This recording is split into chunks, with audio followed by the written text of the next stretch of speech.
Saya akan bercerita dari negeri dongeng lagi nggih, yaitu tentang sang manusia setengah dewa. Tentang fisiknya tidak jauh berbeda dengan manusia biasa. Cuman hal-hal kecil yang tidak bisa terlihat atau bahkan orang terdekatnya pun kalau tidak perhatian itu tidak tahu bagaimana fisik manusia setengah dewa tersebut. Secara jasad dia juga berjalan seperti kita semua, tapi yang luput dari perhatian orang, dia tidak pernah menyentuh tanah. Jarang, karena bukan karena apa-apa, dia itu kakinya kesakitan kalau menyentuh tanah terlalu lama, seperti alergi. Telapak kakinya akan rusak dan dia konon kakinya seperti terasa terbakar. Dan ciri-ciri fisik lainnya seperti tidak punya unyeng-unyeng, terus ada toh, misalkan orang Jawa menyebutnya toh, itu dia tidak punya toh. Tapi berambat dewasa dia mulai merasakan keanehan dalam dirinya itu, misalkan ketika dia berkeringat. Jika dia memakai baju putih, baju putihnya itu akan ngecap semacam ada peta, padahal badannya itu bersih, mulus, kulitnya itu seperti bayi, seperti tidak pernah tua, tidak bisa keriput, golongannya seperti itu. Dia itu bisa mancolo putri, mancolo putro, seperti yang diceritakan oleh teman-teman di YouTube kan.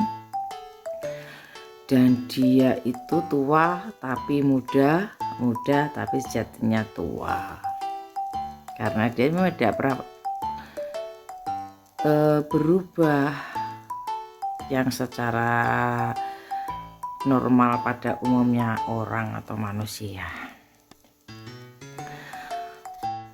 Dengar-dengar nih, keringat yang ada di baju sang manusia terpilih menika, saat keringatnya kering itu yang tadi saya sebutkan ngecap di baju itu berupa peta-peta atau semacam labirin gitu, warnanya merah atau pink kalau nggak salah. Itu terlihat jelas, katanya seperti itu. Jadi keringatnya pink, bukan biru, bukan kuning, bukan hitam seperti kita. Dia juga disebut Ratu Amisan karena dia tidak tahan dengan bau-bauan yang tidak enak, yang menyengat. Itu bisa membuatnya mual, alergi, bau-bauan tidak sedap, kena udara juga alergi. Intinya secara kulit dia sensitif sekali. Sebagai manusia, sisi kedewaannya yang tanpa dia sadari itu yang memiliki banyak keistimewaan, itu dia seperti yang di cerita-cerita dongeng-dongeng itu, saat emosinya berubah-ubah, permainan emosinya itu mempengaruhi alam memang. Dan saat misalkan dia disakiti, mau berantem gitu misalkan, mungkin dia tiba-tiba ingatannya lupa ingatan atau enggak ingat apa-apa, tiba-tiba taunya menang, misalkan gelutan seperti itu katanya seperti itu.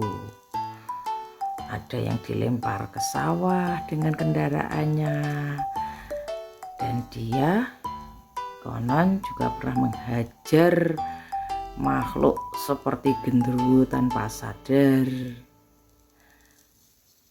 karena nggak tahu, entah itu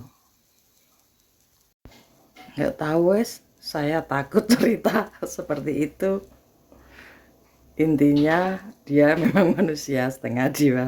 Bentar ya lur, saya ada perlu. Kayaknya saya nggak boleh bercerita lur. Pangapunten nggih niku mawon. Rayu.